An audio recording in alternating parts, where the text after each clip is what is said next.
নমস্কার বন্ধুরা, মণিদীপা ক্রিয়েশনে আপনাদেরকে অনেক অনেক স্বাগত। আজ বানাবো বাঁধাকপির সন্দেশ।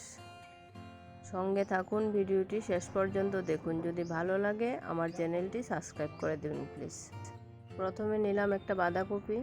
বাঁধাকপিটা কেটে তার ভেতরের সাদা অংশগুলো নেব। বাঁধাকপির শুধু পাতাগুলো নেব আর শক্ত অংশটা ফেলে দেব। দেখুন আমি কিভাবে কেটে নিচ্ছি। আমার বাঁধাকপি কাটা হয়ে গেছে। দেখুন আমি বেছে বেছে সাদা অংশটাই নিলাম।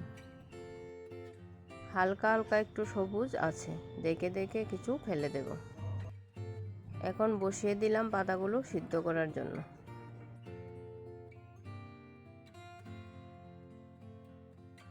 সিদ্ধ করা হয়ে গেছে, এখন জল ছাড়িয়ে রেখে দিলাম অল্প ঠান্ডা হওয়ার জন্য।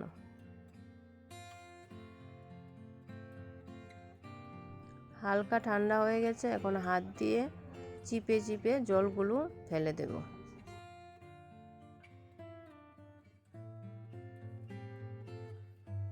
সন্দেশ তো অনেক খেয়েছেন, এবার বাঁধাকপির সন্দেশ বানিয়ে বাড়িতে একবার খেয়ে দেখবেন, আশা করি ভালো লাগবে। কেউ বুঝতেই পারবে না যে এটা বাঁধাকপির সন্দেশ। এখন সিদ্ধ করা পাতাগুলো পেস্ট করে নেব। বাঁধাকপি পেস্ট করা হয়ে গেছে, এখন একটা বাটিতে নিয়ে নিলাম। যতটুকু বাঁধাকপি পেস্ট হয়েছে এই বাটি মাপ করি চিনি নিলাম, তার থেকে একটু বেশি। এখন বসিয়ে দেব গ্যাসের চুলায়। লো টু মিডিয়াম আঁচে এটা তৈরি করব। দুটি উপকরণ ভালো করে মিশিয়ে নিলাম, এখন নাড়তে হবে। থেমে থাকলে হবে না, না হলে লেগে যেতে পারে। চিনিটা ভালো করে গলে গেছে, এখন একটু জল জল ভাব হয়ে গেছে। এখন দিয়ে দেব 3 চামচ গুঁড়ো দুধ।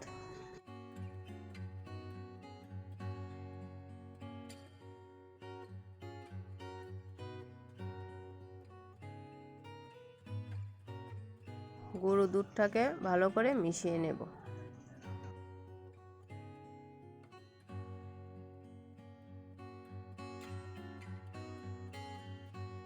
দুধটাকে ভালো করে মিশিয়ে নিলাম। এখন যখন একটু আঠালো ভাব হবে তখন নামিয়ে নেব।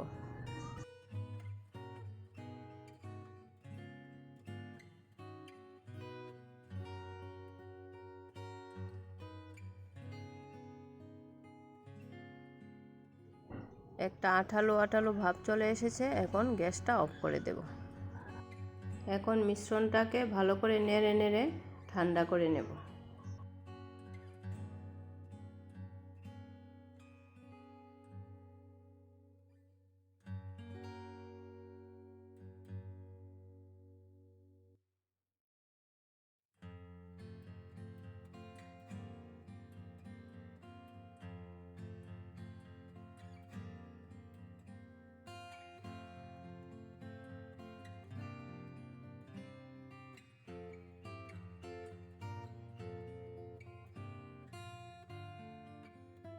একটু সময় নিয়ে নেড়ে নেড়ে ভালো করে মিশ্রণটাকে শক্ত করে নিলাম। এবার হাতে একটু ঘি লাগিয়ে নিলাম। এখন মিশ্রণটাকে ভালো করে হাত দিয়ে মিশিয়ে নেব।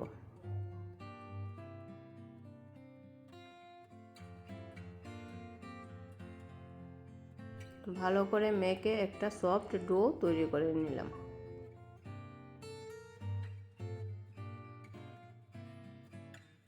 এখানে সন্দেশের শেপ দেওয়ার জন্য একটা পাত্রের মধ্যে ঘি মাখিয়ে নিলাম। তারপর মিশ্রণটাকে ভালো করে হাত দিয়ে চেপে চেপে বসিয়ে দিলাম। তারপর রেখে দেব ঠান্ডা হওয়ার জন্য প্রায় 15 মিনিটের জন্য। ফিরে এলাম 15 মিনিট পর। মিশ্রণটা অনেকটা ঠান্ডা হয়ে গেছে, এখন একটা ছুরি দিয়ে কেটে নেব পিস পিস করে। আমার রেসিপিটা যদি একটু ভালো লেগে থাকে তাহলে পাশে থাকা বেল আইকনটি প্রেস করে রাখবেন, যাতে পরবর্তী ভিডিও নোটিফিকেশন আপনার কাছে চলে যায়।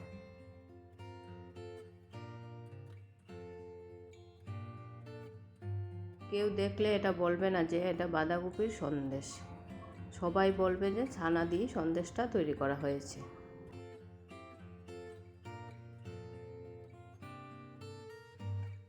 সম্পূর্ণ নতুন ধরনের একটি রেসিপি। যদি আপনাদের কাছে ভালো লেগে থাকে তাহলে বন্ধুদের কাছে বেশি বেশি করে শেয়ার করে দেবেন প্লিজ।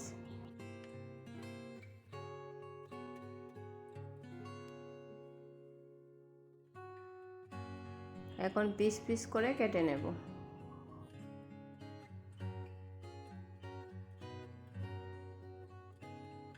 কম খরচে ঘরের মধ্যে তৈরি হয়ে যাবে ছানার সন্দেশ।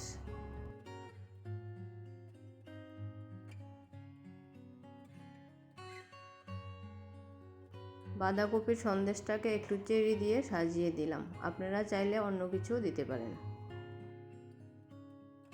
তৈরি হয়ে গেল আমার আজকের রেসিপি বাঁধাকপির সন্দেশ। কেমন লাগলো অবশ্যই জানাবেন। ভিডিওটি শেষ পর্যন্ত দেখার জন্য ধন্যবাদ।